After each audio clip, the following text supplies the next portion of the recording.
Okay, it's my turn. I can't hear you, so I'm just gonna go ahead. I'm using the old King James here, taking a look at it. And it says, notwithstanding, she shall be saved in childbearing if they continue in faith and charity and holiness with sobriety. So we've got a she in the first part of that verse, and we got a they in the second part of that verse. Let's not worry about the verse numbers, but that's what they've stuck in there. So I was a junior high English teacher of many years ago. And one of the things I taught my students was pronouns. And we talked about the antecedent of a pronoun. A pronoun is a general word. It doesn't really tell you much. It's sort of like a placeholder, but it's a placeholder that refers back to something that was clear. So the she is a nameless placeholder for who. If you look at 1 Timothy 2:15, well, we have a she, but you go back to the two verses before that, and who is the she that's talked about? According to the King James again, for 13, for Adam was first formed, then Eve, and Adam was not deceived, but the woman being deceived was in the transgression. So who was the woman being deceived? The woman who was deceived was Eve. Okay, so we've got Eve in verse 13. We have Eve in verse 14, and in verse 15, we have she. So my ninth grade English students would have known that she is Eve. However, I just listened to a couple of scholars on several different podcasts in the past week, and they're talking about this passage, and they don't think it's she. They don't think it's Eve. They think the word should be they.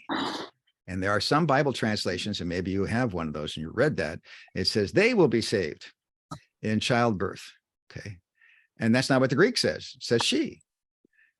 Now, if I have a prejudice or I have a misunderstanding about what happened back in the Garden of Eden, and it's very firmly locked in my mind, this misunderstanding, when I come across verses 13 and 14 that talks about Adam and Eve, then I will take the misunderstanding from the Garden of Eden and I will plop it right into 1 Timothy chapter 2.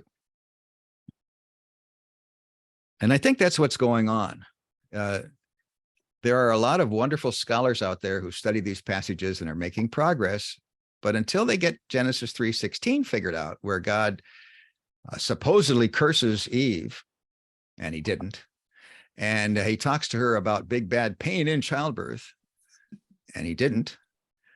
As long as they've got those ideas in their head, when they come around to these verses at the end of 1 Timothy 2, they're going to think that well, they're going to go off the rails. They're going to come up with other things. So what happens then in verse 15 is they say it's not she, it's not Eve. Well, let's finish the thought. If it is Eve, what do you do with the next couple of words? She will be saved in, King James says, in childbearing. I remember this was not an important verse to me. I don't know if I must have read it, but I don't think I ever thought about it much. And I started seminary and I had a professor. I didn't know who he was, but all the other students were rushing to sign up for his class. So I did too. I didn't know who he was. He had a couple of middle initials, R.W. His name was John R.W. Stott. And he was that renowned British pastor and theologian, and he did a wonderful job. He taught the pastoral epistles. I didn't know what the pastoral epistles were either. Well, they're 1 and 2 Timothy and Titus. And so he was teaching through 1 Timothy, and he got to this point, and he said, now, this can be taken in two ways. The Greek word here could be, she will be saved through the childbearing. And he says, in that case, you would put a capital C. The childbearing would be the birth of the child, Jesus Christ, the promised Messiah. Or he said, the Greek could be read, she will be saved in childbirth and giving birth to a child. And he said it could be 50-50. And you can't preach something like that from the pulpit. You can't say, well, it could mean this or it could mean that. A pastor has to decide and preach the word. At least that's how I was thinking back in those days. So I was bothered by that, and it stuck in my mind. So he said, she will be saved through childbirth. So who is that she? Or put the name in there. Eve will be saved through the birth of the child, capital C. Well, years later, we saw all kinds of problems when we got to Africa, and people were talking about death and childbirth. And a lot of mothers die, and a high percentage of mortality from the moms and the babies going on. And they went to this verse and they said, what about this verse? Is this talking about childbirth? You know, and how are we saved? So the question is this spiritually saved through the birth, you know, through the belief in the Messiah? Or is this physically saved through the actual process of childbirth? And the scholar from Texas that I listened to the other day said it's physically saved, can't be spiritually saved. And I don't see why it can't be. I'm going to look into it some more, but that's, you know, why not? This person was saying, well, we need to understand what was going on in Ephesus. Remember 1 Timothy at the very beginning, Paul says, Timothy, I left you there in Ephesus to correct certain teachers who are teaching false doctrines. I see a question. What do they do with the they? Yeah, well, they don't talk. They didn't. The ones I was listening to didn't even bring that up. I think the they at the very end of that verse is referring back to the they in verses 9 and 10, where he's talking about the faithful workers. They have to be doing this, and if they're doing that after being saved and they persevere in that, then they can aspire to oversight, which is talked about in 1 Timothy 3:1. So this professor was talking about, she had 10 years of childlessness. She and her husband got married. They wanted to have babies, and they didn't have any babies. And so that was a problem for her. And so when she came to this verse, she didn't know if it applied to her, not being able to have children. She's not going to go through childbirth, but it really bothered her. And so she ended up doing her PhD research in Turkey, in Asia Minor, in the ruins of the giant city for those days of Ephesus. And Artemis of the Ephesians was the big time goddess there. Remember in Acts chapter, in the middle of Acts, where Paul settles down for 3 years and he's teaching from Ephesus. And this is a big tourist attraction. You know, Anthony and Cleopatra come and they visit Ephesus. All kinds of people come and visit Ephesus to visit the goddess and her temple and to buy souvenirs. More than souvenirs, to buy little godlings, statues of the goddess, and take it home and pray to them, whatever you need to do. And so Artemis of the Ephesians is the big time goddess. And Paul was leading people to come to the Lord so much that they weren't buying souvenirs anymore. And the souvenir makers had a big time riot in the assembly there in downtown Ephesus. So she said, it's very important for us to understand who she was and what she did. And so she's drawing lots of attention as people are saying, you need to think about the background of Ephesus, and you need to think about this Artemis of the Ephesians, because Artemis was a twin, and these are gods and goddesses in the pantheon, the pagan pantheon. And when a goddess is born like that, you're not born a baby goddess, you're born a woman, full-fledged mother goddess. And Artemis of the Ephesians was a twin. She was born first, and then her twin brother was born next, although it took him a week before he was delivered.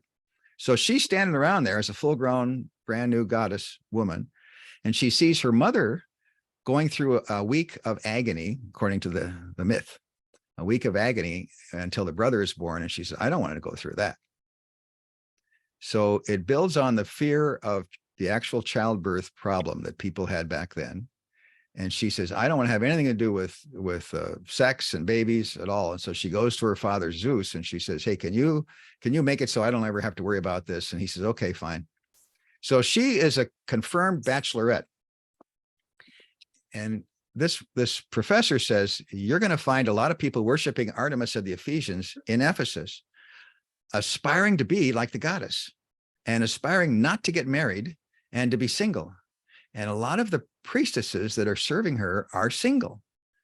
And so we have a whole lot more single women than you're going to find anywhere else in that part of the world, because they're involved with her cult worship in the town of downtown Ephesus.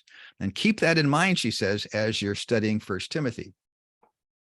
So I thought, okay, does that have anything to do with the way we've been talking about 1 Timothy?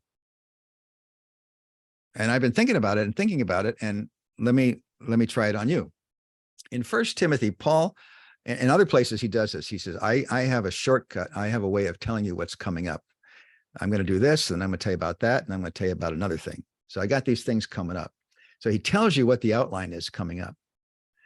And when he talks about his three sins, what was he? I was a blasphemer, and I was a persecutor, and I was a disruptor. When I started looking to see, is that the outline of what's to come? It is. So at the end of 1 Timothy chapter 1, he talks about blasphemers, Hymenaeus and Alexander. At the beginning of chapter 2, he talks about persecutors, those who can persecute the church just like he actually did, officials. And then starting with 2:8, he talks about disruptors of the church who were disrupting the church by teaching false doctrines. So does the fact that Artemis of the Ephesians was this kind of a goddess or that kind of a goddess affect our studying the outline of blasphemer, persecutor, and disruptor? No. All right, so now we get into this nice long bell curve on the disruptors. In 2:8, he talks about the men who were disruptors that cause arguing and disputing and stuff in the church. Then now we're going up the curve. He's talking about the women who were being corrected, and he says, let learn, a woman or woman, let learn. Who? The subgroup of women teachers who had gone astray. Let that group learn in all quietness. What's that mean? Well, that was the way a rabbinical student learned, in quietness with subjection to the rabbi. So he says, and I don't want them teaching these false doctrines. So that's verse 11 and verse 12. And then he says, now, why am I so nice to these men and women, wayward leaders? Well, for the women, for example, they were like Eve. Eve was a second-degree eater. She didn't disobey or rebel against God on purpose. She had to be tricked. And thinking things were good and she was doing something good anyhow, she went ahead and ate. And then after she ate and her eyes were open, then she realized, oh, that wasn't right. And then she figured out who was to blame. It was the serpent tempter who tricked her. Jesus called him the father of lies and a murderer from the beginning. So he goes to the illustration of Eve and Adam, and he says, now you take a look at Adam and Eve. They were different. And Adam was a first-degree rebel, and she was a second-degree deceived eater. And at the beginning of the book, Paul says, by the way, I was the chief sinner, but I did it ignorantly and in unbelief. He wasn't a first-degree sinner. He wasn't a first-degree blasphemer. He wasn't a first-degree persecutor. He wasn't a first-degree disruptor. He was a second-degree disruptor. And Paul says, and Jesus counted me faithful, appointing me to his service. So what about these women overseers? They're second-degree disruptors. And can they aspire to get retrained and go back into leadership in the church? He says, yes. Just like Eve was saved through her faith in the offspring, in the child she was going to give birth to, promised in Genesis 3:15 and 16. Eve was saved through the birth of the child. So they, end of verse 15, these women, these leaders being retrained, if they're faithful, so what do I have in, if they continue in faith and charity and holiness with sobriety, they can aspire to. And how can we count on their success? Verse 1 of chapter 3, pistos halagos, faithful is Jesus. And the Greek then says, if anyone aspires to oversight, he or she desires a good work. If anyone aspires to oversight, he or she desires a good work. Now, I've got some questions. I'll take a look at it now. Who is the scholar? I'll type that into the chat. Okay. The scholar is, because I don't want to pick on her publicly. I don't know her enough here, but I'll type it in for you here. Okay. Don't say it out loud. There it is. Okay. The is there concerning the bearing of offspring. Never saw that before, but I do see it as she as Eve. Eve gave birth to the line of Messiah. All women do not. Oh, that's interesting. All women do not. That's right. Yeah. Thank you, Jocelyn. All right. So that's 1 Timothy 3:1. We're backing up to 2:15. What about the insights about this goddess? So Artemis of the Ephesians and the fact that she was a confirmed bachelorette, does that have anything to do with Eve being the mother of the promised Messiah? Well, I mean, they thought that Artemis of the Ephesians was the Messiah. They talked about Artemis as being not the Messiah, as Artemis as being the Savior. Okay. So when he says you care about who the Savior is, I don't hesitate to stress the Savior is Jesus. And he was born of a woman. So I'm not into this infertility cult. We do care about offspring, but to get wandering off into left field about, being saved through children. I was on a jet plane. You might have heard me tell this story before. I was on a jet from the capital city of Chad. It's in northern Africa in the Sahara Desert. It's a little hard to say the name, but it's N'Djamena. I started to say the name of a friend who's close. The name's pretty close. So from N'Djamena, I was on this jet and I was flying to Douala, Cameroon. And it was a 2-hour flight. And I'm sitting next to this priest. He has a clerical collar on, African priest. And so I thought, well, this is great. Let's have a nice little conversation. Here we are, two theologians, and we're talking French to each other. And I bring up this verse, 1 Timothy 2:15. And I say, I don't remember how I got him talking about it, but here's what he said. He said, well, this is a very important verse. And it's talking about our mothers, meaning the women in his Catholic Church, our mothers and how they have to behave, because this verse teaches us that a good Catholic woman will have children, bear and raise children who then are faithful Catholics, even as adults. But if they're not faithful Catholics, all of them faithful Catholics as adults, then she will not be saved. Now think of the burden about that. I mean, you have 10 kids. What's the, how are all 10 of them going to be good kids? I sure hope so. But the odds are some of them aren't. And now the terror that this woman is going to have, she's got to drag them back into not just any place, but into the Catholic Church and make sure that they do the different things that you got to do to be considered a good Catholic in French-speaking Africa. So I thought, wow, that's got nothing to do with anything I've never thought about any of this stuff that he's talking about. So you can go all kinds of different directions, like an airplane that touch and go. They practice landings and takeoffs at the small airports. They touch and then they go again. And I used to have a pastor as I was growing up, and he would touch down on the verse and then he would take off again. And what this Catholic priest had done in my mind was he touched down and said, oh, yeah, here's a verse. And it talks about a couple of these words, and off he was again. And, but he told me this was the official Catholic doctrine, at least in those countries where I was concerned. I was working in Chad and Cameroon and 14 different French-speaking countries. So let's pay attention. 1 Timothy 2:15 is part of a pattern, and he's just finishing the section talking about these women. So let's back up to verse 9. And again, I just happen to have the King James here. So he says, look, I will, that's pulled in from verse 8. I will that women adorn themselves in modest apparel, etc., which becomes what? Verse 10, women professing godliness, or women professors of the gospel. And then in verse 11, let women learn. Okay, these women learn as good students. And I'm not allowing them to teach this false stuff, verse 12. Verse 13, for Adam was first formed, then Eve. By the way, Adam did not have the name, let's try it again. Eve did not have the name Eve when she was first formed. And think about that. Genesis chapter 2, she wasn't called Eve. It's not till chapter 3, verse 20 that she's called Eve. So he's calling her Eve in Genesis chapter 2, which is, that's not technically correct on his part. He's making a big distinction. I'm going to name him according to the names we know now. So I'm going to call him Adam and I'm going to call her Eve. But he's making a distinction an extra point that's not present in Genesis chapter 2.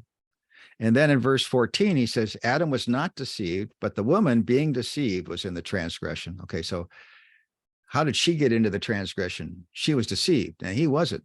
So what's that mean? He rebelled on purpose and she didn't. So who's more guilty? Well, they both died, but who's more guilty? Well, God imposed a curse because of the man, but he did not impose a curse because of the woman.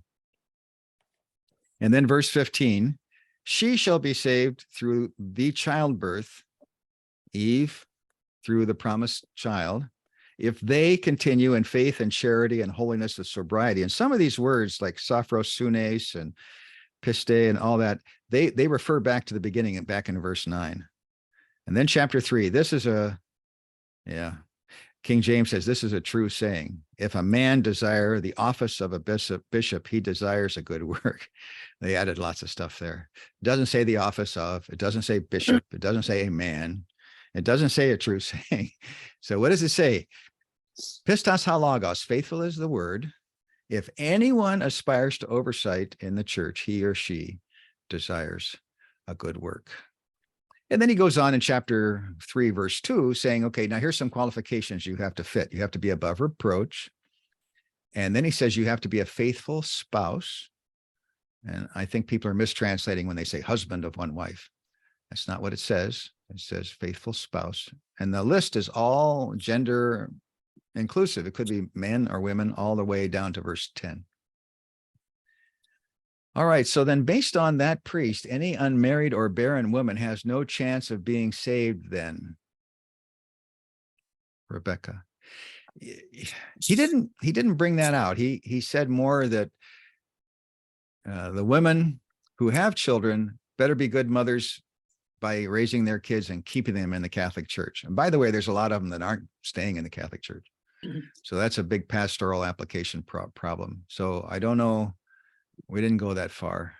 Then you have, this is from Luce. Some female Bible teachers teach as well that verse 15 refers to women bringing up their children in order to be saved, making the gospel a gospel of works rather than grace. So that's parallel to that priest, that African priest. Yeah, well, so I heard a chapel speaker was another student at seminary, and he enthusiastically preached. And afterwards, he was coming down the central aisle, and I happened to be behind a really good professor that I respected, sitting right behind that professor. And as the student walked up the aisle, he kind of wondered what the professor thought. So he kind of looked at the professor, and the professor stepped halfway out into the aisle and said to him, "Great message, wrong verse." And I just thought, was that a compliment or not? No. I mean, yeah. Wow. What was going on there? So great message, wrong verse. He had preached something that was quote unquote biblical, but it wasn't based on that verse. The guy missed the point of what was in the verse.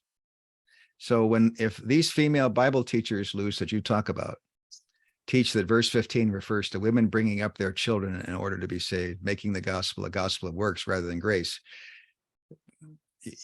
Some of that stuff is in some of the verses elsewhere, but not in this verse.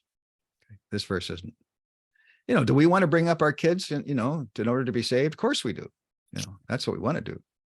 But is it in this verse? No. So if you make a big deal based on a weak interpretation of a verse, look out, because when pressure is put on that verse later on, it just may drop you right through. Another illustration is if you have a weak argument and you put a whole batch of weak arguments together, what do you get? One big weak argument. Okay. So all these mistaken interpretations all put together just makes one giant mistaken interpretation. These people, I think, are getting us distracted from the main point, which is 1 Timothy 3:1. If anyone aspires to oversight in the church, he or she desires a good work. Now, what's the antecedent for that pronoun? If anyone, the Greek is tis, tis. The antecedent for that pronoun would be back in chapter 2, the women who are being corrected, and 2:8, the men who are being corrected. So if these wayward teachers that Timothy is now correcting aspire, take his teaching and aspire to oversight again, that's great. we're just going to test them and make sure that they fulfill the categories in the rest of chapter 3. So I think I told you it's chapter 6, maybe chapter 7 in the book Back to Eden. And we're going to be doing this as a workshop now. We're going to go through each chapter carefully each evening. So Monday through Thursday for an hour. And then the second week, Monday through Thursday for an hour. And you'll have pretty good mastery. You want some clarity on that passage. So I encourage you to go to true316.com/workshop.